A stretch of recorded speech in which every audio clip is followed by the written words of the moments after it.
Neutral neutral ప్లాట్ఫామ్స్లో అనేక ప్రతిపక్ష పార్టీలన్నీ కూడా వచ్చేసి కూర్చొని ఇది తప్పు, కూటమి ప్రభుత్వం చంద్రబాబు నాయుడు గారు ఈ ప్రైవేటైజేషన్ మీద తీసుకున్నటువంటి ఈ నిర్ణయాన్ని వెనక్కి తీసుకోవాలి అని అనేక ప్లాట్ఫామ్స్ మీద వాళ్ళ యొక్క అభిప్రాయాన్ని, ప్రొటెస్ట్ని తెలియజేస్తుంటే చంద్రబాబు నాయుడు గారు ఏమన్నా మారారేమో, ఈరోజు ఏదన్నా ప్రైవేటైజేషన్ మీద, ఈ government medical college privatisation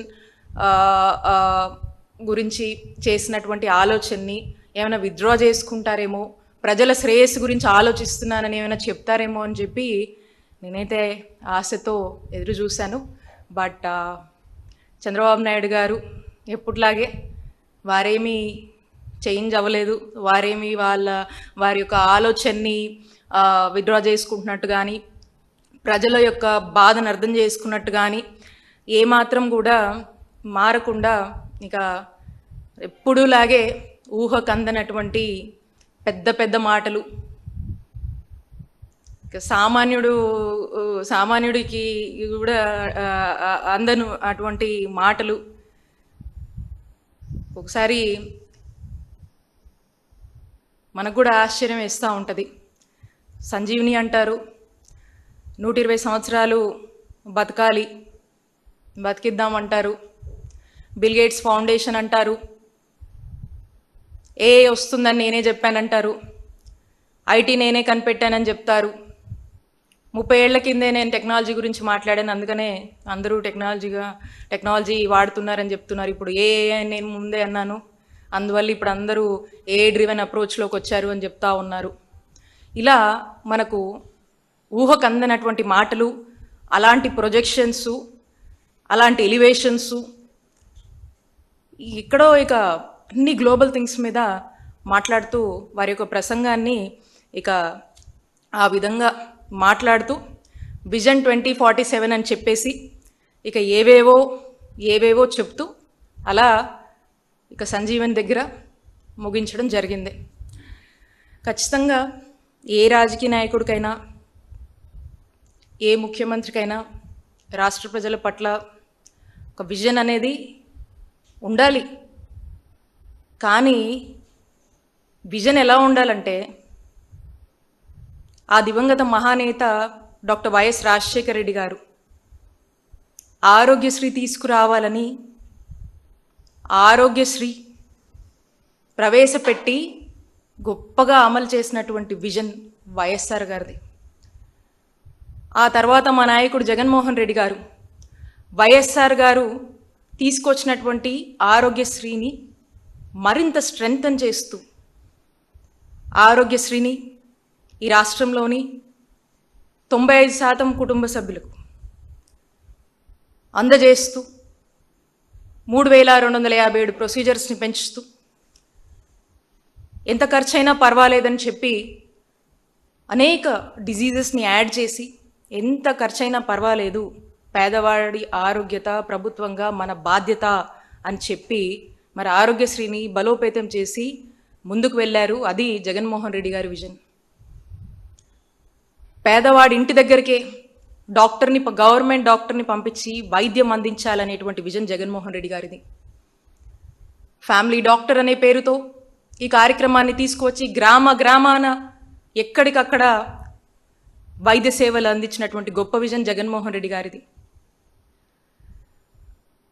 17 government medical college తీసుకురావాలి అనే విజన్ జగన్మోహన్ రెడ్డి గారిది. ఇలా గొప్ప revolutionary steps, reforms, revolutionary changes, అనేక కొత్త ఇనిషియేటివ్స్ తీసుకువచ్చి ఈ విజన్తో జగన్మోహన్ రెడ్డి గారు అడుగులు ముందుకు వేసి తమ 5 ఏళ్ల జగనన్న పాలనని ప్రజలకు అందించారు. ఇది విజన్ కమ్ ప్యాషన్ అంటారు దీన్ని. విజన్ ఒక్కటి ఉంటే సరిపోదు. ఏదో పేపర్ల మీదో, పీపీటీ ప్రజెంటేషన్ల మీదో, లేకపోతే మాటల్లోనో వార్తల్లోనో విజన్ ఉంటే సరిపోదు. విజన్తో పాటు చెయ్యాలనేటువంటి తపన, ఒక ప్యాషన్, దానికి ప్యాషన్ తోడయి అది ఇంప్లిమెంట్ అవుతేనే విజన్కి అర్థం పర్థం ఉంటుంది. ఇక ఇలాంటి ఇక ఇలాంటి మాటలతో ఈరోజు చంద్రబాబు నాయుడు గారు ప్రసంగాన్ని ముగించారు. మనం చూసినట్టయితే ఇది చంద్రబాబు నాయుడు గారి ప్రజెంటేషన్.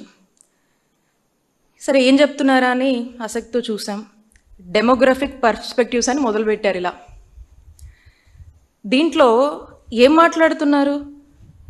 2026లో పాపులేషన్ ఎలా ఉండబోతుంది, భారతదేశం ఎలా ఉండబోతుంది, 2030లో ఎలా ఉండబోతుంది, 2036లో ఎలా ఉండబోతుంది, 2047లో ఇండియా ఎలా ఉండబోతుంది, చైనా ఏమవబోతుంది, గ్లోబల్గా ఏమవబోతుంది, ఏమేం జరగబోతుంది, ఎంత పాపులేషన్స్ పెరుగుతున్నారు, ఏ ఏజ్ గ్రూప్కి ఏమవబోతుంది అని చెప్పేసి ఇక ఏవేవో గ్లోబల్ డెమోగ్రఫిక్స్తో ఇక ఇలాంటి మాటలతో మాట్లాడుతూ ఇక అలా వారి ప్రసంగాన్ని మొదలుపెట్టారు. ఇక ఇందులో మనం చూస్తే ఈ స్టాటిస్టిక్స్ అంతా కూడా గ్లోబల్ లెవెల్లో, నేషనల్ లెవెల్లో, గ్లోబల్ లెవెల్లో ఏదో వరల్డ్ పర్స్పెక్టివ్స్ మాట్లాడేస్తూ ఉన్నారు. ఈ రాష్ట్రం పరిస్థితి లేదని ఎక్కడన్నా చూశాను. ఈ పీపీపీ అంటూ ఈ ప్రైవేటైజేషన్ ఆఫ్ మెడికల్ కాలేజ్ మీద ఏం మాట్లాడబోతున్నారని చూస్తూ ఉన్నాను. దాన్ని లీస్ట్ ప్రయారిటీ ఇచ్చి ఇదేం మా ప్రయారిటీ కాదు అన్నట్టుగా వారి విధానంలోనే వారు ఇక వారి యొక్క పెద్ద పెద్ద మాటలతో ముందుకు వెళ్ళారు. దీంట్లో కొన్ని హైలైట్స్ ఇచ్చారు. లైఫ్ ఎక్స్పెక్టెన్సీలో ఆంధ్రప్రదేశ్ 11వ ప్లేస్లో ఉందని, ఇమ్యునైజేషన్లో మనం 3rd ప్లేస్లో ఉన్నామని, ఐఎంఆర్ ఇన్ఫాంట్ మోర్టాలిటీ రేట్లు 11వ ప్లేస్లో ఉన్నాము, మ్యాటర్నిటీ మోర్టాలిటీ రేట్లు 2nd ప్లేస్లో ఉన్నామని. ఇవన్నీ ఒక రోజులో సాధ్యమవుతాయా? అలాగే ఇన్స్టిట్యూషనల్ డెలివరీస్లో మనం 4th ప్లేస్లో ఉన్నాము, పబ్లిక్ ఇన్స్టిట్యూషనల్ డెలివరీస్లో 26th ప్లేస్లో ఉన్నాము, ఎలక్ట్రానిక్ హెల్త్ రికార్డ్స్లో 1st ప్లేస్లో ఆంధ్రప్రదేశ్ ఉందని, అక్రిడేట్ ఇన్స్టిట్యూషన్స్ సంబంధించి 3rd ప్లేస్లో ఉన్నామని. ఇక్కడ మీరు అందరూ గమనిస్తే ఈ ర్యాంక్స్ అన్ని and especially when comes to digitalization of health records, electronic health records, Andhra Pradesh in Jaganna's governance, we are the pioneers in digitalization of health records. మనకు అనేక నేషనల్ అవార్డ్స్ వచ్చాయి జగనన్న హయాంలో. అనేక సార్లు ఏదైతే ఢిల్లీలో కొన్ని కాన్ఫరెన్సెస్ హెల్డ్ చేశారో మేము పార్టిసిపేట్ చేసినప్పుడు ఆంధ్రప్రదేశ్ రాష్ట్రాన్ని చూసి మిగతా రాష్ట్రాలు నేర్చుకోండి, ఏ విధంగా అడ్వాన్స్డ్గా ఉన్నారో. ప్రతి ఒక్క పేషెంట్ డేటాని ఏదన్నా అనారోగ్యంతో గనక హాస్పిటల్కి వస్తే అదంతా కూడా డిజిటల్గా మనం ఒక health record, electronic health records మనం క్రియేట్ చేయడం స్టార్ట్ చేసాం. దాంట్లో వీ ర్యాంక్ నంబర్ 1. ఇప్పుడు సరే ఇందులో రాశారు, బాగానే ఉంది. ఇదంతా కూడా ఇంతో ఉన్నటువంటి సిచ్యువేషన్స్ నుంచి ఈ స్టేజ్కి వచ్చి ఈ రాష్ట్రానికి ఒక గుర్తింపు వచ్చింది, చక్కటి వైద్య సేవలు అందించాము. మన దేశంలో ఆంధ్రప్రదేశ్ రాష్ట్రము వీటిలో ముందుందంటే దానికి కారణం మా నాయకుడు జగన్మోహన్ రెడ్డి గారి ప్యాషన్ అండ్ విజన్ అని గుర్తు చేస్తూ ఉన్నాను. జస్ట్ లైక్ దాట్ ఏదో ఇవన్నీ ఓవర్ నైట్ జరిగిపోలేదు. దీనికి చాలా కష్టం ఉంది.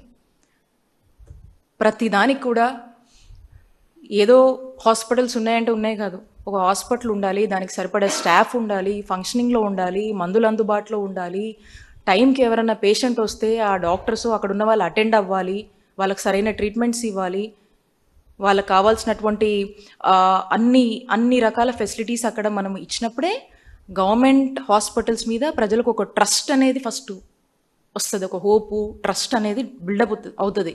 ఎందుకంటే ఆ నమ్మకం వచ్చినప్పుడే మరింత చక్కగా ప్రజలు బాగా వచ్చి చూపించుకుంటారు. అట్ ది సేమ్ టైం చక్కటి వైద్య సేవలు కూడా చాలా పెద్ద ఎత్తున మనం అందించడానికి ఉంటుంది. ఆ హోప్ని, ఆ ట్రస్ట్ని, ఆ రెప్యుటేషన్ని గవర్నమెంట్ ఇన్స్టిట్యూషన్స్ మీద కాపాడుతూ జగన్మోహన్ రెడ్డి గారు ఎంతసేపు గవర్నమెంట్ ఇన్స్టిట్యూషన్స్ని స్ట్రెంగ్తన్ చేయడానికి all his best efforts Jaganmohan Reddy గారు పెట్టారు. దానివల్లే ఈరోజు ఈ గుర్తింపు అంతా కూడా సాధ్యమైంది. ఇప్పుడు కూడా వీళ్ళు వచ్చాక కూడా మాట్లాడుతున్నారంటే the credit goes to our leader Jaganmohan Reddy garu మరొకసారి స్పష్టం చేస్తూ ఉన్నాను.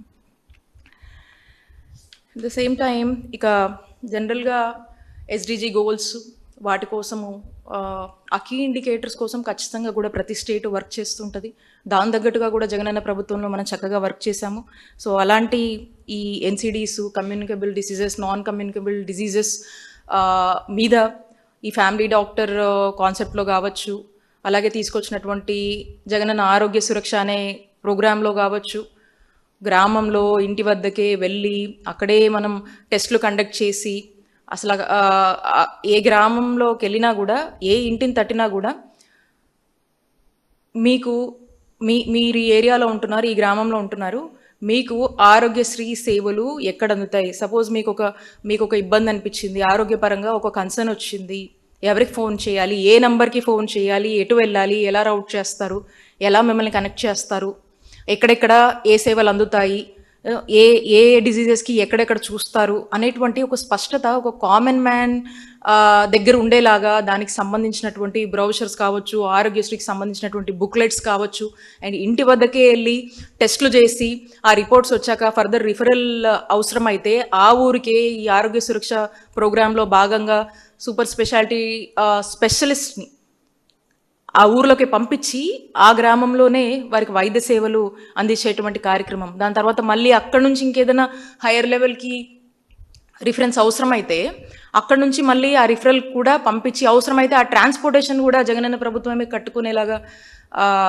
భరించి వాళ్ళకు బాగా అవ్వాలి. ఒకవేళ వాళ్ళు దానికోసం ఏదైనా వెనకాడుతున్నారా అని చెప్పేసి అది కూడా ట్రాన్స్పోర్టేషన్ ఖర్చు కూడా జగనన్న ప్రభుత్వమే ఖర్చు చేసి వాళ్ళని ఆ నెక్స్ట్ లెవెల్ రిఫరెన్స్ హాస్పిటల్కి ఫస్ట్ జనరల్లో కూడా ఏదన్నా ఇబ్బంది వస్తే వెళ్ళాలనే బాధ్యత వాళ్ళ మీద ఉంటుంది. కానీ సడన్గా ఏదన్నా తెలిసేసరికి ఒక్కొక్కసారి స్పీడ్గా వెళ్ళి చూపించుకుంటారు, ఒక్కొక్కసారి మళ్ళీ వెళ్తే ఏంటో అని ఒక సెన్సిటివిటీ ఉంటుంది వాళ్ళలో కూడా. సో అలాంటి ఇవి కూడా లేకుండా ట్రాన్స్పోర్టేషన్ ఖర్చు కూడా జగనన్న ప్రభుత్వమే భరించి వాళ్ళని ఆ హాస్పిటల్కి వెళ్ళి ఆ రిఫరల్ సర్వీసెస్లో కూడా వెళ్ళి ట్రీట్ చేసుకునేటువంటి అవకాశం జగనన్న ప్రభుత్వం వచ్చింది. That is the responsibility Jagananna government had was reacting in terms of the public of the state. అంటే ఎంత బాధ్యత ఉండింది.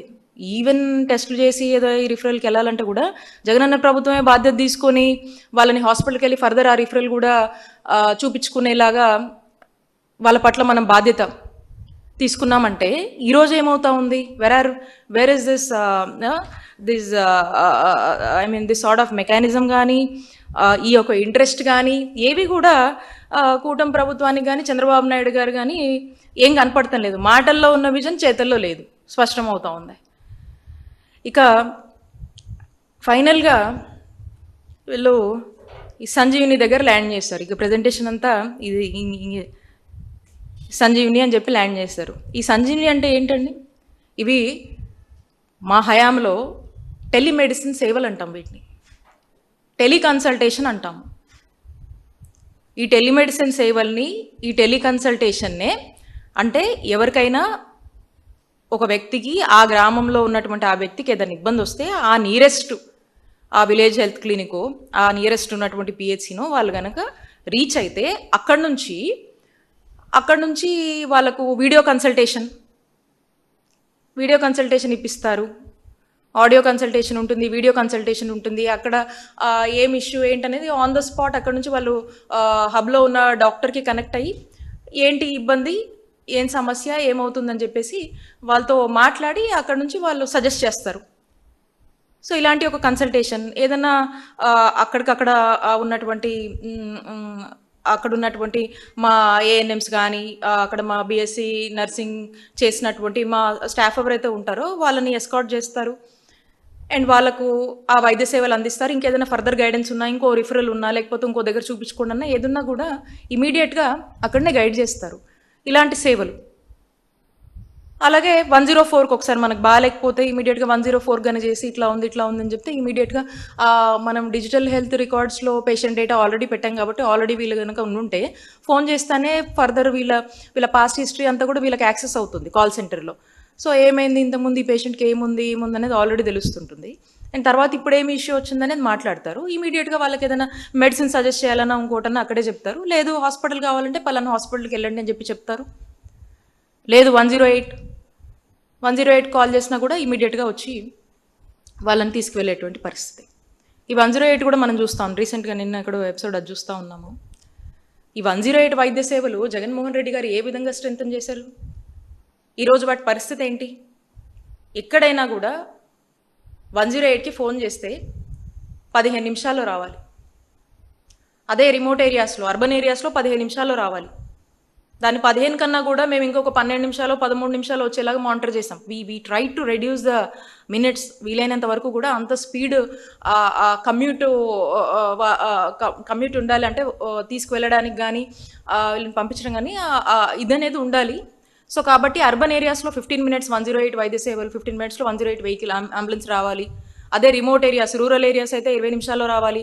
ట్రైబల్ ఏరియాస్ అయితే 30 నిమిషాల్లో రావాలి. ఈ విధంగా 108 అంబులెన్సెస్ వైద్య సేవలు అందించాయి. ఈ రోజున అంబులెన్స్ పరిస్థితి ఏంటి? నిన్నే చూసాము ట్రైబల్ ఏరియాలో ఏమైంది. 108 అంబులెన్స్ రాలేదు. ఆ డెలివరీ ఉమెన్ వెళ్ళింది, ఆటోలోనే డెలివరీ అయిపోయి బిడ్డ చనిపోవడం కూడా బాధాకరం కదా. Whose responsibility is this? ఇది చంద్రబాబు నాయుడు గారి రెస్పాన్సిబిలిటీ కాదా? కూటమి ప్రభుత్వం రెస్పాన్సిబిలిటీ కాదా? ప్రతిదీ నెగ్లెక్టింగే.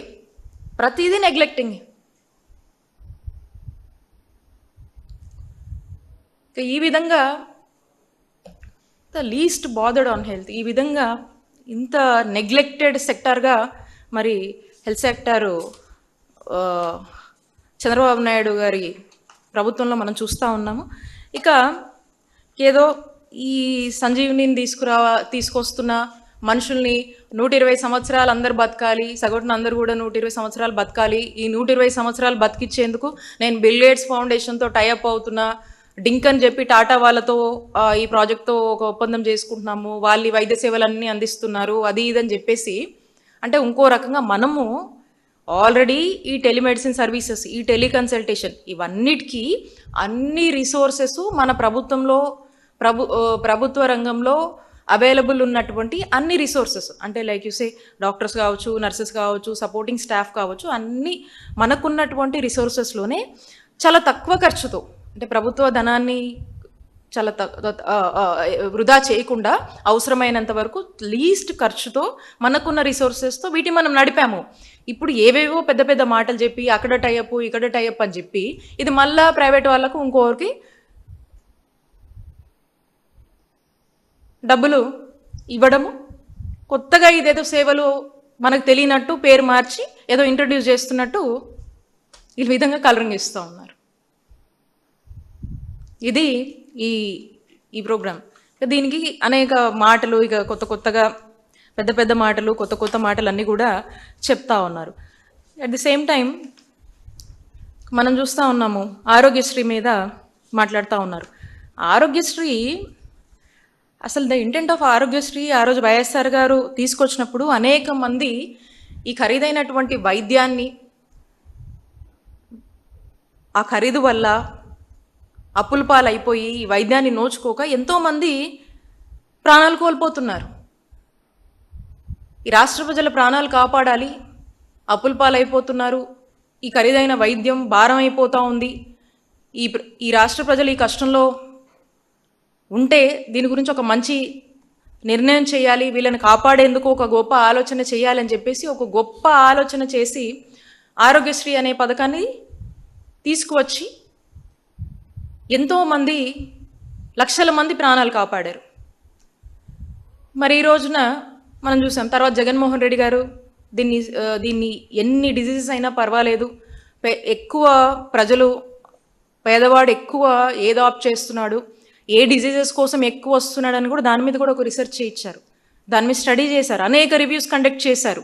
అంటే ఎక్కువ శాతం ఓపీకి వచ్చినప్పుడు ఏ డిజీజెస్ అడుగుతున్నారు, అవేమన్నా మనం అన్కవర్డ్ డిజీజెస్ ఉన్నాయా, ఒకవేళ ఎక్కువ శాతం అదే అడిగితే వాళ్ళకు భారం అవుతుంది కాబట్టి ఆ డిజీజెస్ని ఆరోగ్యశ్రీ కింద తీసుకొచ్చేసేయండి, అవి మనం యాడ్ చేద్దాము, సో ఫ్రీగా ప్రజలు చూయించుకోవచ్చు అని చెప్పేసి అలా జల్లెడేసి మైక్రో లెవెల్లో హాస్పిటల్స్లో మా టీచింగ్ హాస్పిటల్స్లో ఉన్నటువంటి అన్ని సిహెచ్సిస్ కావచ్చు, పిహెచ్సిస్ కావచ్చు, ఎక్కడి నుంచి ఎక్కడికి మొత్తం అంతా కనెక్టెడ్ కాబట్టి ఈ ప్రివెంటివ్ అండ్ క్యూరేటివ్ కేర్లో భాగంగా అన్ని కన్సర్న్స్ని స్టడీ చేసి 3257 ప్రొసీజర్స్ని ఆరోగ్యశ్రీలో మనం ఉన్నటువంటి ప్రొసీజర్స్కి పెంచి స్ట్రెంగ్తన్ చేస్తూ ఎంత ఖర్చైనా పర్వాలేదు రాష్ట్ర ప్రభుత్వం భరిద్దామని చెప్పేసి అడుగులు ముందుకు వేశారు జగన్మోహన్ రెడ్డి గారు. మరి దాని తర్వాత 5 లక్షలు ఉన్నటువంటి లిమిట్ని పర్ ఫ్యామిలీకి 25 lakhs తీసుకెళ్లారు జగన్మోహన్ రెడ్డి గారు. ఇదేదో వీళ్ళు 25 lakhsకి తీసుకెళ్ళాము, కొత్త ఆరోగ్యశ్రీ కార్డ్స్ ఈ 25 lakhs లిమిట్ వరకు కూడా పెంచారని చెప్పేసి దీని మీద కొత్త కార్డ్స్ కూడా ప్రింట్ చేసి జనవరిలో మనం డిస్ట్రిబ్యూషన్ కూడా చేసాం ఓవరాల్ స్టేట్ మొత్తం కూడా. అవన్నీ ఉన్నాయి, ఎన్ని ఎప్పుడో జరిగిపోయినాయి. ఇప్పుడేదో వీళ్ళు సరే ఆరోగ్యశ్రీ పేరు మార్చారు, అది మీకే తెలియాలి. పక్కన పెడితే ఏదో వీళ్ళు వచ్చేసి వీళ్ళు రాగానే అర్జెంటుగా 25 లక్షలు వీళ్ళే చేసినట్టు, ఇదేదో వీళ్ళు కొత్తగా కనిపెట్టినట్టు చంద్రబాబు నాయుడు గారు మాటలు చెప్తా ఉన్నారు. ఏంటిది? ప్రజలు పిచ్చోళ్ళ? జనం గమనించట్లేదు అనుకుంటున్నారా? ఆల్రెడీ జనం దగ్గర కార్డ్స్ ఉన్నాయి, దాని మీద 25 లక్షల వరకు కూడా లిమిట్ ఉందని ఉంది. ఇప్పుడు మీరు కొత్తగా చెప్తే ఏమనాలి దీన్ని? దాన్ని మళ్ళీ ఎలా చెప్తున్నారంటే, ఇంతకుముందు మేము ఈ వచ్చేసి మేమంతా 1.43 crore పాపులేషన్కి మేము ఇచ్చేవాళ్ళం బీపీఎల్. సో దీంట్లోనే దాదాపుగా మనకు చూసినట్టయితే 95% of the population, almost close to 95% of the population in the state మనం కవర్ చేసేవాళ్ళం, హౌస్ హోల్డ్స్ని మొత్తం మనం కవర్ చేసేవాళ్ళం. ఇప్పుడు వీళ్ళు ఏమంటారంటే మేము 1.63 crore హౌస్ హోల్డ్స్ని ఆల్మోస్ట్ 100%ని మేము రీచ్ అయ్యాము, మేము కవర్ చేస్తున్నాము, 25 lakhs ఇస్తున్నామని చెప్పి చెప్తా ఉన్నారు. అయితే ఇక్కడ మనం గమనించాల్సినటువంటి అంశం ఏంటంటే, ఇందులో ఈ ఏపీఎల్ బీపీఎల్ బిలో పవర్టీ లైన్లో మనం 1.43 crore పీపుల్ని, మనం హౌస్ హోల్డ్స్ని మనము ట్యాకిల్ చేసాం ఈ ఆరోగ్యశ్రీ కింద, ట్రస్ట్ కింద. ఇప్పుడు వీళ్ళు ఇంకొక 20 లక్షలు పెంచామని చెప్తున్నారు. ఈ 20 లక్షలు పెంచిన వాళ్ళంతా ఎవరంటే ఏపీఎల్ కేటగిరీకి వస్తారు. అంటే వీళ్ళు అబవ్ పవర్టీ లైన్. అంటే ఒక మాటలో చెప్పాలంటే వీళ్ళలో గవర్నమెంట్ హాస్పిటల్కి ఎంతమంది వస్తారో మనం చెప్పలేం, అది ఎంతమంది వచ్చి ట్రీట్మెంట్కి ఇష్టపడతారో మనకు చెప్పలేం. అది ఈ అబవ్ పవర్టీ లైన్లో ఉన్నటువంటి పీపుల్ వాళ్ళు చూస్ చేసుకోవచ్చు, చేసుకోకపోవచ్చు, వాళ్ళకి మల్టిపుల్ ఆప్షన్స్ ఉంటాయి. బట్ అయినప్పటికీ వాళ్ళని ఫోర్స్డ్గా ఈ కేటగిరీలోకి తీసుకొచ్చారు. ఓకే తీసుకొచ్చారు. కానీ ఇందులో మనం గమనించాల్సినటువంటి విషయం ఏంటంటే, ఫోర్స్డ్గా వీళ్ళకి అవసరం లేకపోయినా, వీళ్ళు వాడకపోయినా ఈ కేటగిరీని కూడా 20 లక్షల మందిని కూడా ఈ 1.43 crore హౌస్ హోల్డ్స్ కిందకి తీసుకొచ్చి 1.63 crore హౌస్ హోల్డ్స్ని మేము చూడబోతున్నాం అని చెప్పి ఉదరగొడతా ఉన్నారు. ఇందులో మరి ఆ 20 lakh పాపులేషన్ ఈ సేవలను ఎలాగో వాడుకోదు, ఇక్కడన్నా అక్కడక్కడ ఉండొచ్చు, చూడాలి అది కూడా. బట్ మోస్ట్లీ వాళ్ళంతా వాడుకోరు. మరి వీళ్ళ మీద కూడా ప్రీమియం చెల్లించాలి కదా, వీళ్ళ మీద ప్రీమియం చెల్లించాలి, అది మనకు కాస్ట్ అవుతుంది, ఎక్స్ట్రా కాస్టే కదా.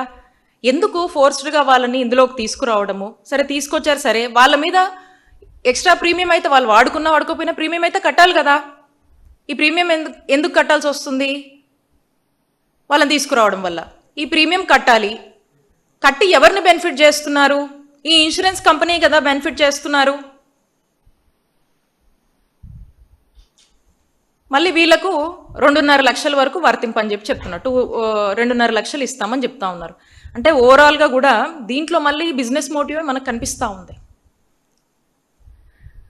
కాబట్టి ఎప్పుడు ఎక్కడ ఎట్లా చూసినా కూడా పేదవాడిని నష్టపరుస్తూ, ప్రభుత్వ ధనాన్ని ఇలా లూటీ చేస్తూ, ప్రజల ధనాన్ని లూటీ చేస్తూ, ఈ ప్రైవేట్ వాళ్ళని ప్రైవేటైజేషన్ అనే పేరుతో ఇన్సూరెన్స్ కంపెనీలని వాళ్ళని వీళ్ళని థర్డ్ పార్టీస్ని ఎంకరేజ్ చేస్తూ, వాళ్ళకి ధనాన్ని అప్పచెప్తూ, వాళ్ళను వెల్దీ చేసేదానికి చేస్తున్నటువంటి ప్రయత్నంగా మనకు స్పష్టమవుతా ఉంది. ఇకపోతే మెడికల్ కాలేజెస్ విషయానికి చాలా సింపుల్గా చంద్రబాబు నాయుడు గారు మెడికల్ కాలేజ్ గురించి చెప్తా ఉన్నారు. ఏమంటా ఉన్నారంటే, ఈ మెడికల్ కాలేజ్ సంబంధించి మా నాయకుడు జగన్మోహన్ రెడ్డి గారు చాలా తక్కువ ఫండ్స్ ఖర్చు పెట్టారు, ఇంతే ఖర్చు పెట్టారు, ఇదే ఖర్చు పెట్టారు, ఎక్కడ ఏం కట్టలేదు, అసలు ఏమీ లేవు, అందువల్లే మేము ప్రైవేటైజేషన్కి ఈ పీపీపీ అని చెప్పి మేము వెళ్తా ఉన్నాము. ఇది కూడా 33 ఇయర్స్కి లీజ్కి ఇచ్చాము. ఇంకా తర్వాత మళ్ళీ లీజ్ మళ్ళీ ఎక్స్టెన్షన్ చేస్తే అదొక 66 ఏళ్ళు వెళ్తుంది. మళ్ళీ దానికేదో మళ్ళీ ప్రభుత్వ రంగంలో ఉంటుంది, ప్రభుత్వం అందే అని మళ్ళీ చెప్తా ఉన్నారు. ఇలా కన్ఫ్యూజ్డ్గా ఏదేదో మాటలు చెప్తా ఇలా జగన్మోహన్ రెడ్డి గారు చేసినటువంటి మంచి డెవలప్మెంట్స్ మీద, గవర్నమెంట్ మెడికల్ కాలేజ్ మీద వారి స్టాండ్ ఏదైనా మార్చుకుంటారేమో అంటే చంద్రబాబు నాయుడు గారు వారి స్టాండ్ ఏమాత్రం కూడా మార్చుకోకుండా, ఏమాత్రం కూడా వెనక్కిపోకుండా రాష్ట్రంలోని పేద ప్రజల గురించి కానీ, రాష్ట్ర ప్రజల గురించి కానీ, రాష్ట్రంలో డాక్టర్ చదవాలనుకున్నటువంటి ఆశతో ఉన్నటువంటి విద్యార్థుల గురించి కానీ ఎక్కడ ఏమి చంద్రబాబు నాయుడు గారు ఆలోచించకుండా కేవలం జగన్మోహన్ రెడ్డి గారికి మంచి పేరు వస్తుందని చెప్పేసి ఎంతసేపు దీని మీద ఒక విష ప్రచారం చేయాలి, ఆ నింద మా మీద వేయాలి, ఏదో ఒక రీజన్స్ చెప్పి దీని ప్రైవేటైజేషన్ పేరుతో ప్రైవేట్ వాళ్ళకి అప్పచెప్పాలి, ఎవరో థర్డ్ పార్టీ దీన్ని రన్ చేయాలి, మనకిది అనవసరమైన సబ్జెక్ట్ అని చెప్పేసి ఈ విధంగా ఇంతసేపు డీలింగ్ అవ్వడానికే చేస్తున్నటువంటి ప్రయత్నంగా ముందుకు వెళ్ళారు. ఒక్కసారి మనం కనుక చూస్తే మనకు సరిగ్గా 1923లో ఫస్ట్ గవర్నమెంట్ మెడికల్ కాలేజ్ మనకు అందుబాటులోకి వచ్చింది. ఆ తర్వాత 100 ఏళ్ళకి, సరిగ్గా 100 ఏళ్ళకి 2023 ఒక నాయకుడు ఒక గొప్ప ఆలోచన చేసి ఒకేసారి ఈ రాష్ట్రంలో 5 గవర్నమెంట్ మెడికల్ కాలేజెస్ని తన చేతుల మీదుగా ప్రారంభించారు. అలాంటి చరిత్ర జగన్మోహన్ రెడ్డి గారిది, గొప్ప చరిత్ర. ఈ రాష్ట్రంలో 17 గవర్నమెంట్ మెడికల్ కాలేజెస్ ఉండాలి, ప్రతి జిల్లాకు ఒక గవర్నమెంట్ మెడికల్ కాలేజ్ ఉండాలి, ఈ ప్రాంత ప్రజలు ఇంకో ప్రాంతానికి వెళ్ళి ఇంకో ప్రాంతం మీద ఆధారపడి ఆ ప్రాంత హాస్పిటల్స్ మీద ఆధారపడాల్సినటువంటి పని లేదు. ఇక్కడ ప్రభుత్వ రంగంలో అన్ని విధాలుగా కావాల్సినటువంటి అవసరమైన హాస్పిటల్స్ని రినోవేట్ చేద్దాం, టోటల్గా కండిషన్ బాలేని హాస్పిటల్స్ని రీవ్యాంప్ చేసి మళ్ళీ రీకన్స్ట్రక్ట్ చేసి కొత్త హాస్పిటల్స్ని తీసుకొచ్చి కొత్తవి శాంక్షన్స్ ఇచ్చి కొత్తవి కట్టించి స్క్రాచ్ నుంచి చూస్తే మనము విలేజ్ నుంచి చూస్తే విలేజ్ హెల్త్ క్లినిక్స్ కావచ్చు, పిహెచ్సిస్ కావచ్చు, యూపీహెచ్సిస్ కావచ్చు, కమ్యూనిటీ హెల్త్ సెంటర్స్ కావచ్చు, ఏరియా హాస్పిటల్స్ కావచ్చు, డిస్ట్రిక్ట్ హాస్పిటల్స్ కావచ్చు, టీచింగ్ హాస్పిటల్స్ కావచ్చు, మెడికల్ కాలేజెస్ కావచ్చు, అన్నిటినీ ఒక హబ్గా మార్చి కింద గ్రామం నుంచి ఈ టీచింగ్ హాస్పిటల్ వరకు కనెక్ట్ అయ్యి ఈ ప్రైమరీ లెవెల్ నుంచి కూడా ఈ టెరిషరీ కేర్ వరకు కూడా మొత్తం కనెక్ట్ చేసి ఈ రాష్ట్రంలో ఏ వ్యక్తికి ఏ ఇబ్బంది వచ్చినా, ఏ కుటుంబానికి ఏ బాధ వచ్చినా ఈ ప్రభుత్వంగా తీసుకోవాల్సినటువంటి అన్ని బాధ్యతలు తీసుకొని ఇంకేం చేయొచ్చు అని ప్రతిరోజు పేదవాడి కోసం పరితపించి ఒక గొప్ప పరిపాలన అందించి ఒక గొప్ప ముఖ్యమంత్రిగా ముద్ర వేసుకున్నారు మా నాయకుడు జగన్మోహన్ రెడ్డి గారు. ఈరోజు అలాంటి ఆశయాల నుంచి కానీ, అలాంటి పరితపన కానీ, అలాంటి బాధ్యత కానీ, అలాంటి గొప్ప మనసు కానీ ఈ చంద్రబాబు నాయుడు గారికి లేదు, ఈ కూటమి ప్రభుత్వానికి లేదు. ఇంతసేపు వాళ్ళకు ఉన్నటువంటి బాధ్యత అటు ఆరోగ్యశ్రీ కానీ, ఇటు మెడికల్ కాలేజ్ కానీ, ఇంక రేపు పొద్దున ఇంకోటి కానీ తీసుకెళ్ళాలి, ప్రైవేటైజేషన్ పేరుతో ఇంకోటి చేతిలో పెట్టాలి, థర్డ్ పార్టీకి చెక్. మరి వీళ్ళు ఏం చేస్తారో మాకు అర్థం కాదు. గవర్నమెంట్గా, బాధ్యత గల గవర్నమెంట్గా మరి వీళ్ళు ఏం చేస్తారు? ఎంతసేపు ఆ ప్రైవేటైజేషన్ పేరుతో థర్డ్ పార్టీ చేతిలో పెట్టాలి, వాళ్ళు నడపాలంటే వీళ్ళు చూస్తారంట. ప్రజల్ని ఇరకాటంలో పెట్టడమే కదా, ఒకసారి ఆలోచన చేయాలి. ఒకసారి గవర్నమెంట్ మెడికల్ కాలేజ్ మీద వీళ్ళ ఎన్నికల ముందు ఏం మాట్లాడారో ఒకసారి ప్లే చేయమ్మా. లోకేష్ గారు ఏం మాట్లాడారు? ఈ ప్రభుత్వం అధికారంలోకి వచ్చిన తర్వాత మొదటిసారి ప్రభుత్వమే ఏకంగా మెడికల్ సీట్లు అమ్మే పరిస్థితి తీసుకొచ్చారు. రేపు తెలుగుదేశం పార్టీ అధికారంలోకి వచ్చిన వెంటనే నిరుపేదలకి మళ్ళీ ఆ మెడికల్ సీట్లు మేము అందజేస్తాము. ఈ జియో ఏదైతే ప్రభుత్వం తీసుకొచ్చిందో మొదటి 100 రోజుల్లో రద్దు చేసే బాధ్యత మీ లోకేష్ తీసుకుంటాడని ఈ సభాముఖంగా నేను నీకు హామీ ఇస్తున్నా తల్లి. ఈ ప్రభుత్వం అధికారంలోకి వచ్చిన తర్వాత మొదటిసారి ప్రభుత్వమే ఏకంగా మెడికల్ సీట్లు అమ్మే పరిస్థితి తీసుకొచ్చారు. రేపు తెలుగుదేశం పార్టీ అధికారంలోకి వచ్చిన వెంటనే నిరుపేదలకి మళ్ళీ ఆ మెడికల్ సీట్లు మేము అందజేస్తాము.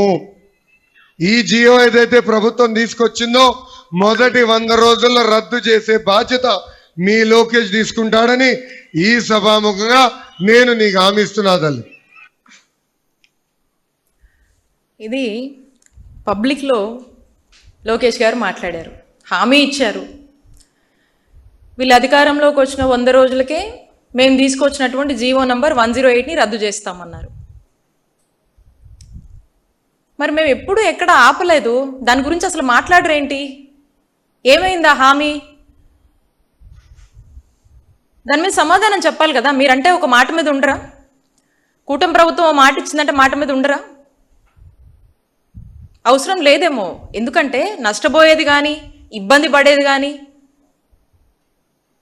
బాధ అనిపించేది కానీ పేదవాడే కదా అని మీరు అనుకుంటారు. ఎందుకంటే అవుట్రైట్గా మనకు అర్థమవుతా ఉంది.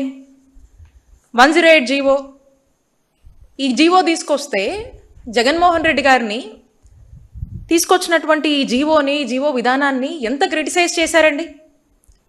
ఎంత క్రిటిసైజ్ చేసి ఎంత బురద జల్లే ప్రయత్నం చేశారు? ఈరోజు దీని గురించి ఎవరు మాట్లాడరు. పదే పదే ఏమంటారు, మీరు సెల్ఫ్ ఫైనాన్స్ సీట్లు తెచ్చారు అందుకే ఇబ్బంది అయింది, అట్లా ఇబ్బంది అయింది, ఇట్లా ఇబ్బంది అయింది అని చెప్పి పేర్లు పెడతా ఉంటారు. మాది అదే, ఈరోజు 100 రోజులు ఎప్పుడో అయిపోయింది, 17వ నెల. ఈ జీవోని రద్దు చేయడం కానీ ఇది కాదు, ఈ పద్ధతి కాదు, ఇంకో పద్ధతి అని చెప్పి కానీ ఈ జీవోలో ఎవరైనా సవరణలు తెస్తారని చూసాం, అది కూడా కాదు, ఏమీ లేదు. తీరా చూస్తే పీపీపీ అని చెప్పి, ప్రైవేటైజేషన్ అని చెప్పి ఇంకెవరికో అప్పచెప్పి ఓ స్కామ్ చేయాలని ఆలోచిస్తూ ఉన్నారు. అదే స్పష్టం అవుతా ఉంది. ఆ రోజున ఎందుకు తీసుకొచ్చాం? సెవరల్ టైమ్స్ చెప్పాం, ఇప్పుడు చెప్తా ఉన్నాము. ఆ కాలేజ్, మెడికల్ కాలేజ్ అవంతట అవి సర్వైవ్ అవ్వాలి, ఎవరి మీద డిపెండ్ అవ్వద్దు, చక్కటి వరల్డ్ క్లాస్ ఫెసిలిటీస్తో ఎడ్యుకేషన్ ఉండాలి, ఇన్ఫ్రాస్ట్రక్చర్ ఉండాలి, పిల్లలకి ఎక్కడ అంతరాయం కలగకూడదు, ఆ విద్యార్థులకు కానీ అక్కడ ఉన్నటువంటి ఫ్యాకల్టీ కానీ ఓవరాల్ ఎక్కడ కూడా ఆ ఫంక్షనింగ్లో డిస్టర్బెన్సే రాకూడదు అని చెప్పేసి ఓ చక్కటి ఆలోచన చేసి అన్నీ క్యాల్కులేట్ చేసి అన్నీ బేరీ చేసుకునే ఈ ఫీ ప్యాటర్న్ మనం తీసుకురావడం జరిగింది. దీని మీద అనేక విమర్శలు కురిపించారు. ఇప్పుడు అది కూడా లేదు. మరి ఇప్పుడు చెప్పండి, ఇప్పుడు ఈ పీపీపీ అని చెప్పి చెప్తా ఉన్నారు. ఈ పీపీపీ మాడ్యూల్లో మీరు ఈరోజు ఫీ ప్యాటర్న్ గురించి చెప్పారు. ఈ ఫీ ప్యాటర్న్ అంటున్నాను నేను, మేము ఖర్చు పెట్టింది ఇంతే అంతే అని చెప్పి దాని గురించి మీరు మాట్లాడుతూ ఉన్నారు. జగన్మోహన్ రెడ్డి గారు దీని మీద చాలా తక్కువ ఖర్చు పెట్టారు, అందువల్లనే వీళ్ళు ఖర్చు పెట్టింది ఇంతే అని చెప్పి మీరు క్రిటిసైజ్ చేస్తూ ఉన్నారు. ఫస్ట్ ఆఫ్ ఆల్ మీరు కనుక చూసినట్టయితే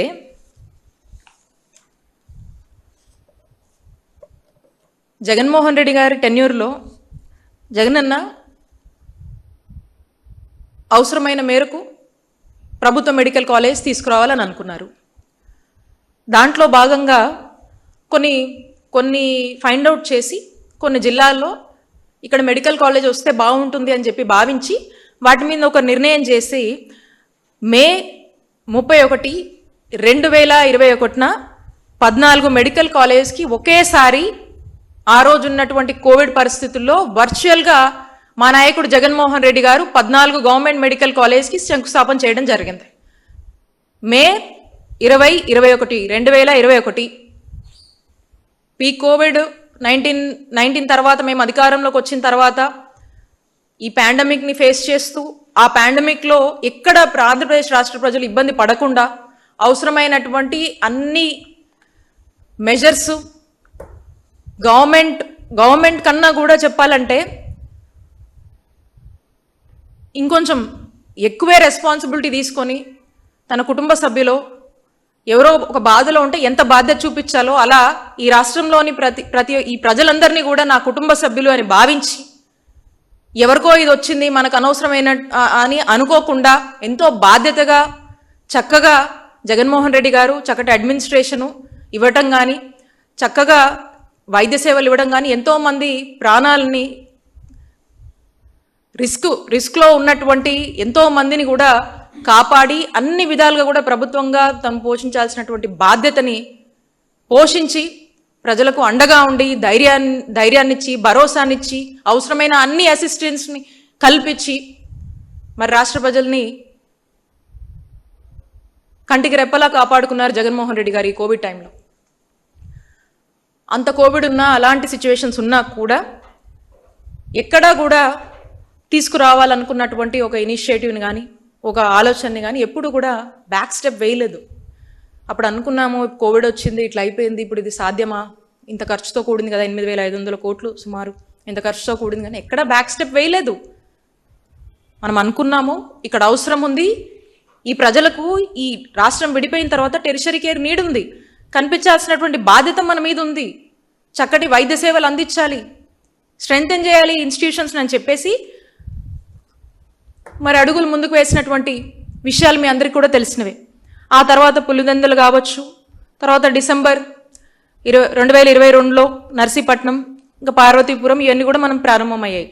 అయితే ఇన్ని ఇబ్బందులు ఉన్నా కూడా ఎక్కడా కూడా బ్యాక్ స్టాబింగ్ అని కానీ బ్యాక్ స్టెప్ వేయడం కానీ ఇవేవి కూడా చేయలేదు. చాలా ట్రాన్స్పరెంట్గా, అంటే మీరు గమనిస్తే లాస్ట్ 2.5 సంవత్సరాలు వార్ ఫుటింగ్ బేసిస్లో పనులు నడిచి 2023లో మనము 5 కాలేజీలు దీనికి సంబంధించి స్వయంగా విజయనగరం నుంచి జగన్మోహన్ రెడ్డి గారి చేతుల మీదుగా ఈ 5 కాలేజీలని ఒకేసారి ప్రారంభించుకున్నటువంటి గొప్ప చరిత్ర జగన్మోహన్ రెడ్డి గారికే దక్కింది. ఎందుకంటే ఇందాక చెప్పాను కదా, 1923 నుంచి 100 సంవత్సరాల్లో ఒకే రోజున 5 గవర్నమెంట్ మెడికల్ కాలేజీలు స్టార్ట్ చేసినటువంటి ఘనత జగన్మోహన్ రెడ్డి గారికి దక్కుతుంది. This is a history. అంతటి మాన్యుమెంటల్ అచీవ్మెంట్ జగన్మోహన్ రెడ్డి గారు ఈ రాష్ట్రంలో ప్రజల్ని కాపాడేందుకు ఒక నిర్ణయం చేసి, ఒక ఆలోచన చేసి, ఒక ఆలోచనకు శ్రీకారం చుట్టి అడుగులు ముందుకు వేశారు. అండ్ నెక్స్ట్ ఫేజ్కి ఇంకొక 5 కాలేజెస్ అనుకున్నాము. మేము దిగిపోయే నాటికి మేము పెట్టినటువంటి బెస్ట్ ఎఫర్ట్స్, మేము చేసినటువంటి దాదాపుగా more than 50% of the recruitments మేము చేశాము. And major works next second ఫేజ్లో మేము అనుకున్నటువంటి 5 మెడికల్ కాలేజ్కి సంబంధించి అన్ని రకాల పనులు కానీ, ఇన్ఫ్రాస్ట్రక్చర్ విషయంలో కానీ, సివిల్ వర్క్స్లో కానీ అన్నిట్లో కూడా మేమున్నంత వరకు మేము బాగా అటెన్షన్ పే చేసి పాడేరు, మార్కాపురం, మదనపల్లి, పులివెందుల, ఆదోనికి సంబంధించి బెస్ట్ ఎఫర్ట్స్ మేము పెట్టాము. తర్వాత అన్ఫార్చునేట్లీ మేము ఓడిపోయాము. ఆ తర్వాత కూటమి ప్రభుత్వం అధికారంలోకి వచ్చింది. చంద్రబాబు నాయుడు గారు వారు పూర్తి స్థాయిలో కూడా దీని మీద బాధ్యత తీసుకొని ఆ కొద్దిపాటి ఎఫర్ట్స్ పెట్టుంటే ఖచ్చితంగా మదనపల్లి కావచ్చు, ఆదోని కావచ్చు, మార్కాపురం కావచ్చు, పాడేరుకి 50 సీట్లు వచ్చినాయి.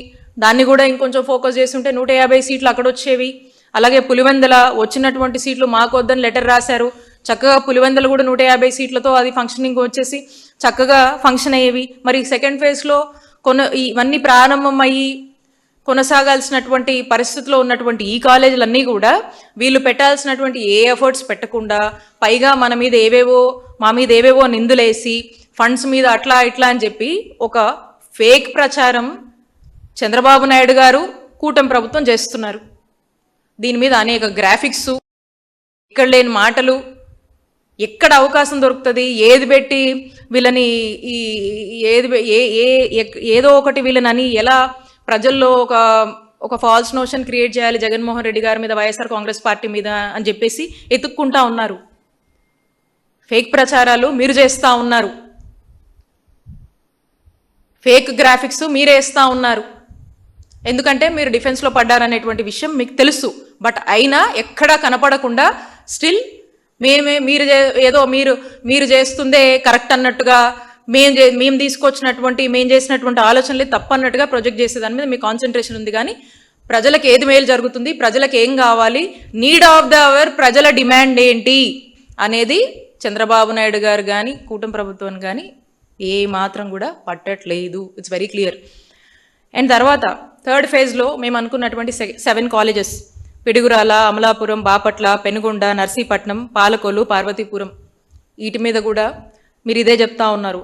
సో ఇప్పుడు మీరు ఒక 10 కాలేజ్ పీపీపీ మాడ్యూల్లో మీరు మీకు నచ్చిన వాళ్ళకో ప్రైవేటైజేషన్ అనే పేరుతో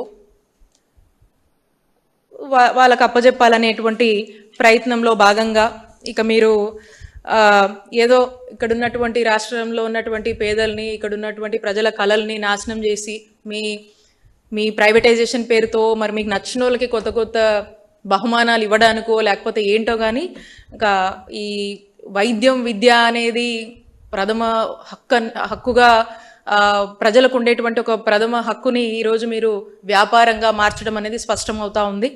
but if you look at it, ఈ ఫండ్స్ మీద మీరు చెప్తా ఉన్నారు. ఎప్పుడైనా కూడా ఒక ప్రభుత్వము మీకు క్లియర్గా చెప్పా అంతకుముందు ఏ కాలేజ్కి ఏ ఫండ్స్ టైఅప్ చేశామనేది మరలా ఒకసారి రిపీట్ చేస్తాను. మేము స్టార్ట్ చేసినటువంటి 5 medical college first phase Vizianagaram నాబార్డ్తో టైఅప్ చేసాము 500 crores. Rajahmundry government of India special అసిస్టెన్స్కి 475 crores. ఏలూరుకి government of India special assistance కింద 525 crores. Machilipatnam centrally sponsored scheme కింద 550 crores. నంద్యాలవి government of India special assistance కింద 475 crores. అండ్ సెకండ్ ఫేజ్ సంబంధించినటువంటి కాలేజెస్ పాడేరుకు సంబంధించి సెంట్రలీ స్పాన్సర్డ్ స్కీమ్ కింద 500 crores. మార్కాపురానికి నాబార్డ్తో టైఅప్ చేశాం 475 crores. మదనపల్లికి నాబార్డ్తో 475 crores టైఅప్ చేశాం. పులివెందల నాబార్డ్తో 500 crores టైఅప్ చేశాం. ఆదోనికి నాబార్డ్తో 475 crores టైఅప్ చేశాం. అండ్ థర్డ్ ఫేజ్లో ఉన్నటువంటి కాలేజెస్ పిడుగురాళ్ళకి సెంట్రల్ స్పాన్సర్డ్ స్కీమ్ కింద 500 crores టైఅప్ చేయడం జరిగింది.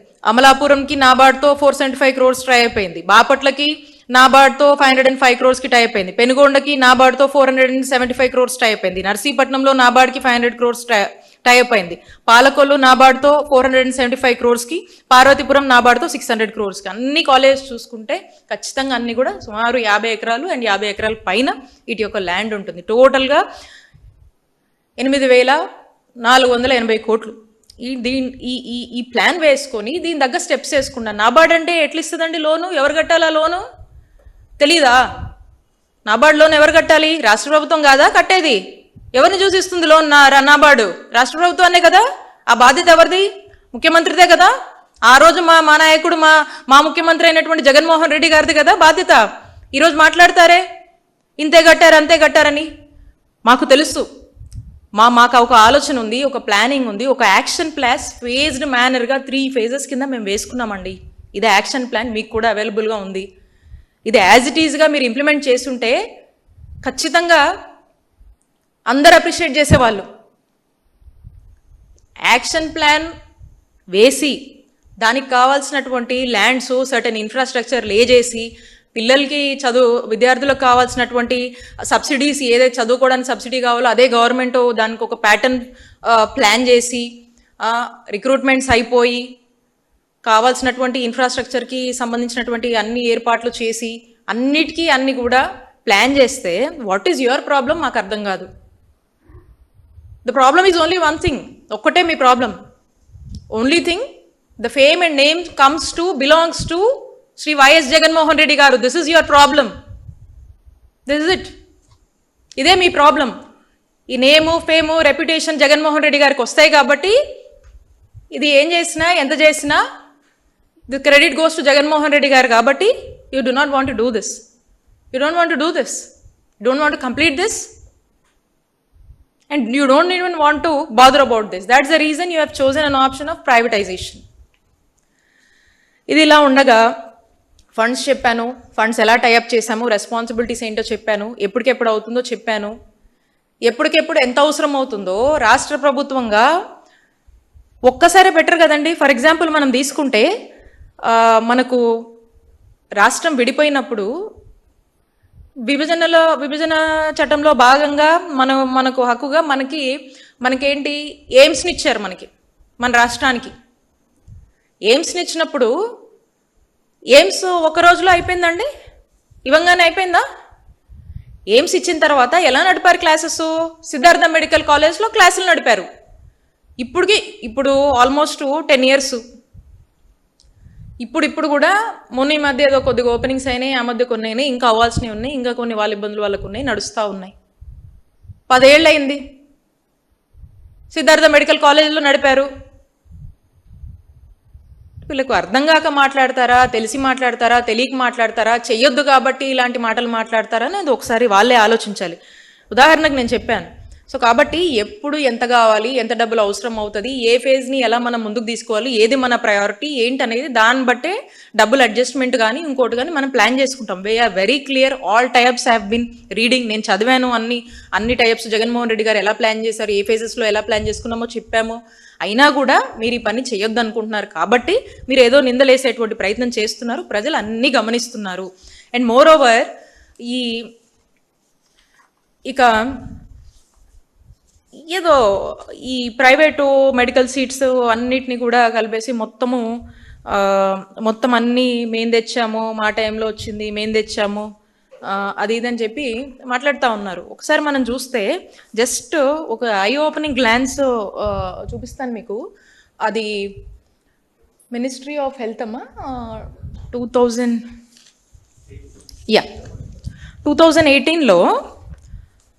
2018లో చీఫ్ మినిస్టర్ ఎవరండి?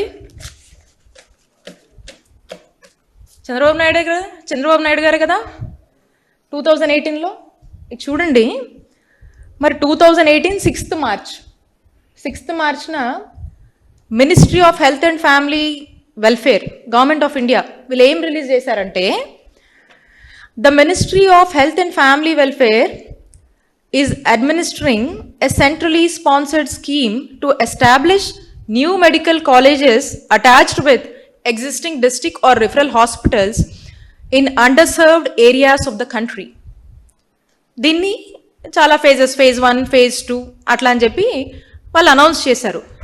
I repeat once again, the Ministry of Health and Family Welfare is administering a centrally sponsored scheme to establish new medical colleges attached with existing district or referral hospitals in underserved areas of the country. దీని అర్థం ఏంటంటే 2018 6 మార్చ్న కేంద్ర ప్రభుత్వం ఆ రోజున government of India ఏం చెప్పిందంటే, ఆ రోజు చంద్రబాబు నాయుడు గారు ముఖ్యమంత్రిగా ఉన్నారు మన రాష్ట్రంలో. ఈ సెంట్రలీ స్పాన్సర్డ్ స్కీమ్ కింద కొత్త గవర్నమెంట్ మెడికల్ కాలేజ్ని ఏ రాష్ట్రంలో ఆ రాష్ట్రంలో వాళ్ళు ఏర్పాటు చేసుకోవచ్చు. ఆ విసురుబాటు మేము కనిపిస్తున్నాము. phase 1, phase 2 ఎలా ప్లాన్ చేసుకుంటారో ప్లాన్ చేసుకోండి. మీకున్నటువంటి ఎగ్జిస్టింగ్ డిస్ట్రిక్ట్ రిఫరల్ హాస్పిటల్ లేదా మీరు కొత్తగా తేవాలనుకుంటే మీరు ప్లాన్ చేసుకోండి అని చెప్పింది. మరి చంద్రబాబు నాయుడు గారు ఏ రోజు కూడా ఓ కొత్త మెడికల్ కాలేజ్ గురించి తీసుకొద్దామా అని కానీ, ఒక ప్రపోజల్ పెడదామా అని కానీ, ఒక ప్రయత్నం చేద్దామా అని కానీ, ఇదిగో ఇలా గవర్నమెంట్ ఆఫ్ ఇండియా ఇలా చెప్తుంది ఒకసారన్నా ఆలోచిద్దామా అని కానీ, ఇది మా రాష్ట్ర ప్రజలకు ఉపయోగపడుతుందని చెప్పి ఏ రోజు కూడా ఆలోచన చేయలేదు కదా. ఎందుకు చేయలేదు? ఎందుకంటే వారికి చిత్తశుద్ధి లేదు. రాష్ట్ర ప్రజల పట్ల, రాష్ట్ర ప్రజల ఆరోగ్యం పట్ల వారికి ఏమాత్రం కూడా ఇంట్రెస్ట్ లేదు. జగన్మోహన్ రెడ్డి గారు అధికారంలోకి వచ్చాక రాష్ట్రంలో 17 గవర్నమెంట్ కొత్త మెడికల్ కాలేజ్లు తీసుకురావాలనే ఒక గొప్ప ఆలోచనకి, ఆశయానికి శ్రీకారం చుట్టారు. దాన్ని మీరు క్రిటిసైజ్ చేస్తారు. మేము కొంత చేశాము, నిజంగా మీకు ప్రజలకు మంచి చేసే ఉద్దేశం ఉంటే ఆ కంప్లీట్ చేయాల్సినవి చేయండి, ప్రభుత్వ రంగంలోనే కంటిన్యూ చేయండి. ఏం తక్కువ ఉంది మనకి? అన్ని రిసోర్సెస్ ఉన్నాయి కదా. 0 వేకెన్సీ పాలసీతో కావాల్సినటువంటి డాక్టర్లు, నర్సులు, పారామెడికల్ స్టాఫ్, సపోర్టింగ్ స్టాఫ్ అందరినీ మనం రిక్రూట్ చేశాం కదా. ఇది రికరింగ్ ప్రాసెస్ కదా. ఖాళీలు అవుతుంటాయి, ఎగ్జిస్టింగ్ వేకెన్సీస్ ఉంటాయి, ఇంకా కొత్త వేకెన్సీస్ వస్తుంటాయి, మారుతూ ఉంటారు. ఇది కంటిన్యూస్గా మనం ఫిల్ చేసుకోవాలి కదా. దీనికి సరిపడా మెకానిజంని మనం ఎస్టాబ్లిష్ చేశాం కదా. దీనికి సరిపడా టీం ఉంది కదా. ఎక్కడ ప్రాబ్లం వస్తుంది? ఇంకా ఖర్చు తక్కువ కదా మనకి. మన గవర్నమెంట్ ఇన్స్టిట్యూషన్స్ని స్ట్రెంథెన్ చేయడం వల్ల ప్రజల డబ్బు మనం సేవ్ చేసిన వాళ్ళం అవుతాం కదా. మన గవర్నమెంట్ ఇన్స్టిట్యూషన్స్ ఇంకొంచెము స్ట్రెంథెన్ అయ్యి చాలా చక్కటి వైద్య సేవలు అందిస్తాయి కదా. గవర్నమెంట్ని మనం ఎంకరేజ్ చేసుకోవాలి కదా. ఇవేమీ ఆలోచించారు చంద్రబాబు నాయుడు గారు. ఎందుకంటే మళ్ళీ చెప్తా ఉన్నా, the same old story, he is least bothered about the people of the state and public health. And సరే, ఈ ఆలోచన నుంచి వెనక్కి వెళ్తారంటే లేదు. రీసెంట్గా ఇంత గొడవలు జరుగుతూ ఉన్నా టెండర్ నోటిఫికేషన్కి కాల్ ఫర్ చేశారు. అందులో కూడా one of the clause, I was surprise to see this. ఆ టెండర్ నోటిఫికేషన్లో ఒకసారి కెన్ యూ డిస్ప్లేమా?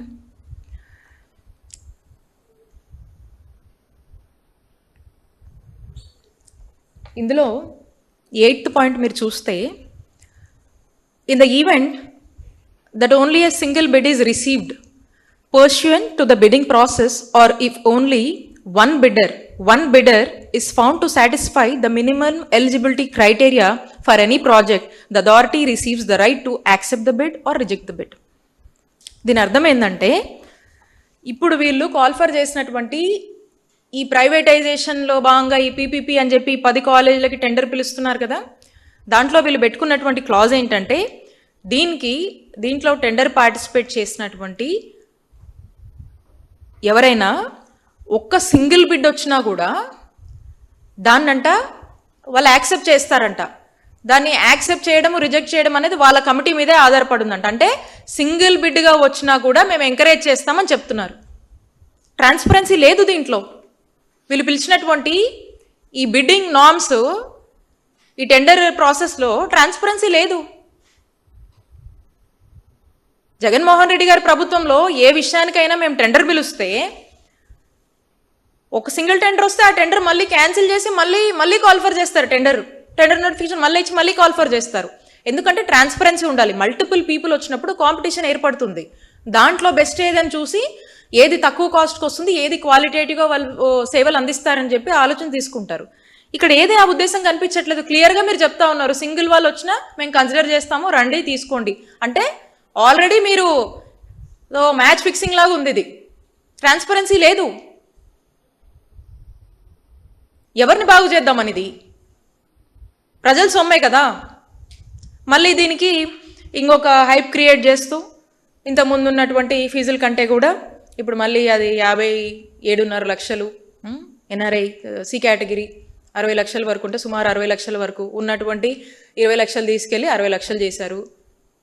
కాస్ట్లీ చదువులు చేశారు.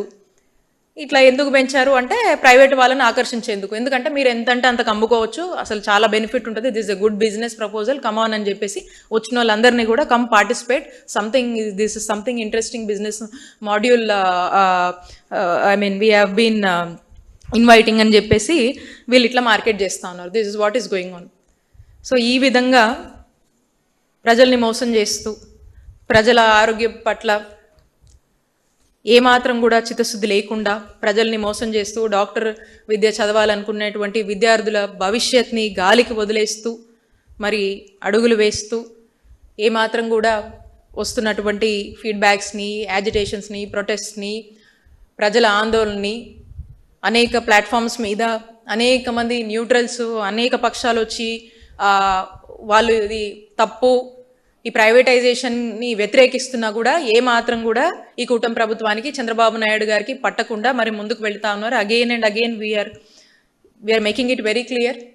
మేము వచ్చాక మా వైఎస్ఆర్ కాంగ్రెస్ పార్టీ, మా జగనన్న ప్రభుత్వం వచ్చాక ఖచ్చితంగా దీన్ని మళ్ళా ఈ గవర్నమెంట్ మెడికల్ కాలేజెస్ని గవర్నమెంట్లోనే కంటిన్యూ చేస్తాం. మీరు తీసుకొచ్చినటువంటి ఈ పద్ధతులన్నీ కూడా రద్దు చేస్తాం. అంతవరకు మీరు మీ నిర్ణయాన్ని మీరు వెనక్కి తీసుకొని ఈ ప్రజలకి, ఈ డాక్టర్ చదివేటువంటి విద్యార్థులకు మేలు చేసే వరకు కూడా మేము ప్రొటెస్ట్ చేస్తూనే ఉంటాం, యాజిటేషన్స్ చేస్తాం, అన్ని పోరాటాలు చేస్తాం అని మరొకసారి స్పష్టం చేస్తూ, ప్రజలకు అన్ని వాస్తవాలు తెలుసు, ప్రజలన్నీ చూస్తున్నారు. ఏదో మీరు మాటలు చెప్పి మీరేదో బురద జల్లాలని, ఆ వంక ఈ సాకు ఫేక్ అది ఇదని చెప్పి మీరు మాట్లాడినంత మాత్రాన జస్ట్ మీ వరకే అది ఇదవుతుంది. కానీ ప్రజలకు అన్నిటి మీద కూడా స్పష్టత ఉంది. ప్రజలకు తెలుసు ప్రజల్ని మీరు మోసం చేస్తున్నారనేటువంటి ఆలోచనకి ప్రజలు వచ్చారు. ఖచ్చితంగా ఇవన్నీ కూడా మీకు టైం వచ్చినప్పుడు సమాధానంగా మిగిలబోతాయని తెలియజేసుకుంటూ థ్యాంక్ యూ. Any questions?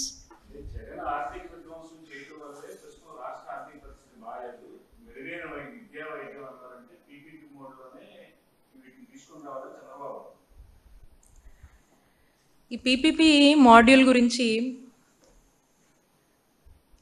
వీళ్ళు క్లియర్గా అధికారంలోకి వచ్చిన వెంటనే డిసైడ్ అయ్యారు, ఈ కాలేజ్ పనులు ముందుకు తీసుకువెళ్ళొద్దు, ఈ కాలేజ్ పనులు ముందుకు తీసుకువెళ్ళి ఇవి కనుక మనం ప్రజలకు అందుబాటులోకి తీసుకొస్తే జగన్మోహన్ రెడ్డి గారి పేరే ప్రజలు గుర్తుపెట్టుకుంటారు.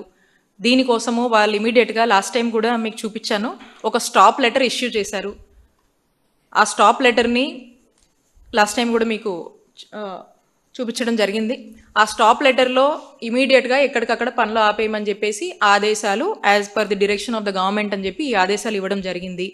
పనులు ఆపేశారు. ఆపేసి మేము అధికారంలో ఉన్నప్పటి వరకు జరిగినటువంటి పనులు అంతవరకే ఉన్నాయి, అవి చూపించి ఏం జరగలేదని ఒకటి మాట్లాడతారు. రెండు, ఏ ఫండ్స్ ఆ ఫండ్స్ సుమారు ప్రతి కాలేజ్ కూడా 500 కోట్లతో 17 గవర్నమెంట్ మెడికల్ కాలేజ్ 8,500 కోట్లు సుమారుగా ఇంత ఖర్చు అవుతుందని మేము భావించి ఫేజ్డ్ మేనర్ కింద డివైడ్ చేసుకొని వాటి యొక్క టైఅప్స్ అనేది ఆల్రెడీ చేసి ఎక్కడ ఏ ఇబ్బంది లేకుండా అవసరమైన మేరకు ఖర్చు పెట్టుకుంటూ ఫేజ్డ్ వైజ్గా ఏ యాక్షన్ ప్లాన్స్ మేము వేసుకుంటూ మేము ముందుకు వెళ్ళాం. ఈరోజు వీళ్ళు దీన్ని కొనసాగించడం ఇష్టం లేక, కొనసాగించే ఉద్దేశం లేక కూటమి ప్రభుత్వం ఈరోజు ఈ విధంగా దీని నుంచి వాళ్ళ యొక్క బాధ్యత నుంచి వాళ్ళు డీలింగ్ అవుతూ ఈరోజు చేస్తున్నటువంటి ప్రచారాలుగా మనం చూడాల్సినటువంటి అవసరం ఉంది.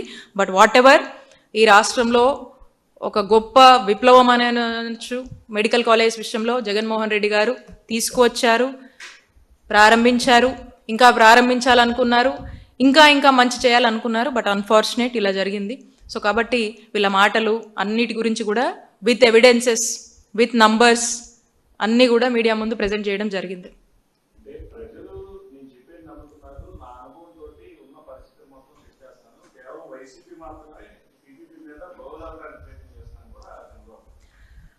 అదే నేను అడుగుతానన్నా, ఇప్పుడు జగన్మోహన్ రెడ్డి గారు పేద ప్రజల ఆరోగ్యాన్ని కాపాడడానికి, వాళ్ళకు ఉచిత వైద్య సేవలు, టెరిషరీ కేర్ని మరింత స్ట్రెంథెన్ చేయడానికి, ఈ టీచింగ్ హాస్పిటల్స్ ఉన్నటువంటి గ్రాస్ రూట్ లెవెల్లో ఉన్నటువంటి అన్ని హాస్పిటల్స్కి ఒక హబ్గా ఉండి వైద్య సేవలు ఇవ్వాలనేటువంటి ఆలోచనతో డిజైన్ చేశారు, తీసుకొచ్చారు.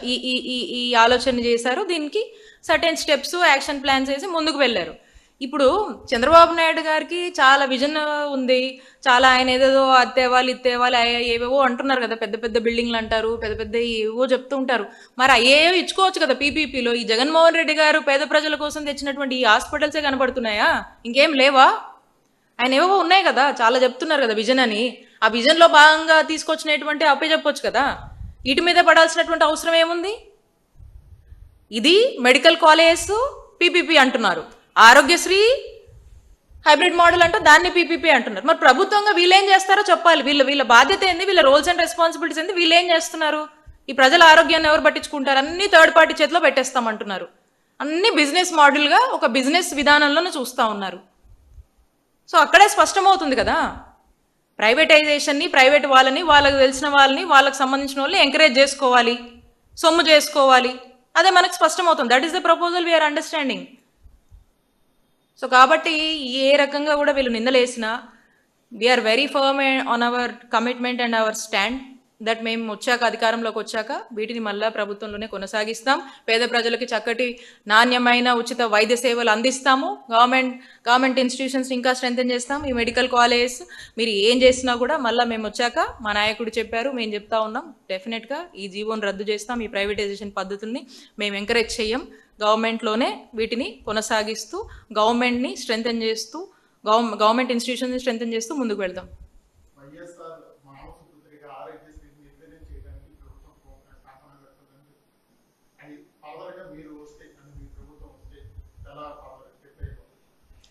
డెఫినెట్గా అన్న మీరు చూశారు, వైఎస్ఆర్ గారు ఒక గొప్ప ఆశయంతో పేదవాడిని కాపాడాలనేటువంటి లక్ష్యంతో ఆరోగ్యశ్రీ పథకాన్ని తీసుకొచ్చారు. ఇది ఏదో ఆంధ్రప్రదేశ్కే కాదు, ఇది దేశానికే ఆదర్శం.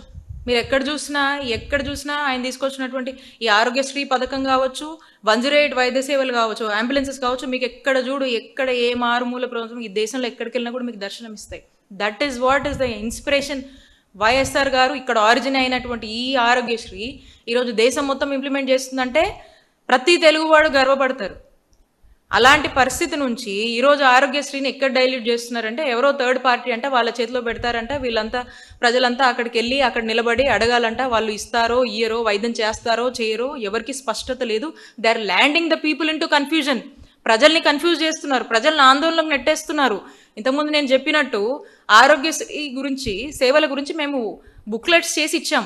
ఈ గ్రామంలో ఈ ఇంట్లో ఈ సమస్య వస్తే అమ్మ మీకు నియరెస్ట్ హాస్పిటల్ ఏంటి, ఏ నెంబర్కి ఫోన్ చేయాలి, ఎవరితో కన్సల్ట్ అవ్వాలి, ఎలా వెళ్ళాలి, 108 15 నిమిషాలు 20 నిమిషాల్లో అక్కడ ఉండేది. ఈ రోజున ఒక పేదవాడి దగ్గరికి వెళ్ళినా, రాష్ట్ర ప్రజల దగ్గరికి వెళ్ళినా, they are missing out on the clarity. ఏ హాస్పిటల్స్ చూస్తే తెలీదు, వాళ్ళకి వచ్చినటువంటి జబ్బును చూస్తాయో తెలీదు, డబ్బులు కట్టమంటున్నారు, టెస్టులు కట్టమంటున్నారు. ఏంటి పరిస్థితి? ఎవరు సేవ్ చేయాలి వీళ్ళందరినీ? Whose responsibility is this? ఎవరి బాధ్యత? ఇవేం బాధ్యత లేకుండా దీన్ని నిర్లక్ష్యం చేస్తూ నిర్వీర్యం చేస్తున్నారు. ఎందుకంటే ఈ పేరు వైఎస్ఆర్ గారికి ఎప్పుడు ఆరోగ్యశ్రీ అంటే వైఎస్ఆర్ గారికి గుర్తొస్తారు, ఆ తర్వాత జగన్మోహన్ రెడ్డి గారు గుర్తొస్తారు. కాబట్టి దీని గురించి మనం పట్టించుకోవద్దు. ఎంత చేసినా కూడా పేరు వాళ్ళకే వస్తుంది. కాబట్టి మాకు అనవసరమైన అంశం అని చెప్పేసి దీన్ని కూడా ప్రైవేట్ వాళ్ళ చేతిలో పెడుతున్నారు. వీళ్ళు ఏం చేస్తారో నాకు అర్థం కావట్లేదు. ఉన్నాయన్ని ప్రైవేట్ వాళ్ళ చేతిలో పెడతా ఉన్నారు. ఇది కూటమి ప్రభుత్వం, చంద్రబాబు నాయుడు గారు ఆరోగ్య రంగాన్ని ఈ విధంగా నిర్వీర్యం చేస్తూ, నిర్లక్ష్యం చేస్తూ పేదవాడిని వాళ్ళ యొక్క తలరాతలకు కుదిరేస్తున్నారు. Any more questions?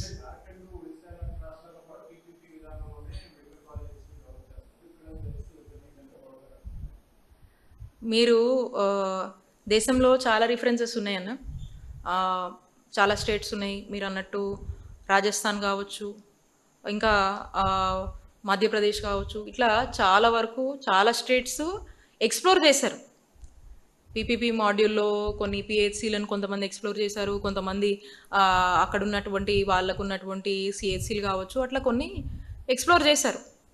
కానీ after some time they felt ఇది చాలా కాస్ట్ ఎక్కువ అవుతుంది, ఇది బర్డన్ అవుతుంది ప్రభుత్వానికి, అండ్ వాళ్ళు కూడా ఎక్స్పెక్టెడ్ లెవెల్లో క్వాలిటేటివ్ డెలివరెన్సెస్ అండ్ సర్వీసెస్ ఇవ్వట్లేదు.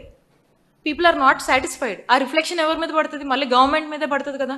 When public are not satisfied, when public are not getting as per their expectation services అందనప్పుడు న్యాచురల్గా ఆ రిఫ్లెక్షన్ అనేది ఆ ప్రభుత్వం మీద పడుతుంది. సో అది అర్థం చేసుకున్నటువంటి ప్రభుత్వాలు ఇమీడియట్గా కూడా వాళ్ళు విత్డ్రా చేసుకొని దే లైక్ వాళ్ళు ఆ నిర్ణయాన్ని నుంచి వాళ్ళు బయటకు వచ్చేసారు. And they stop to continue in that PPP model, privatisation model. Again మళ్ళీ వాళ్ళ న్యాచురల్ పద్ధతిలోనే ప్రభుత్వ రంగంలోనే వాటిని కొనసాగించుకున్నారు.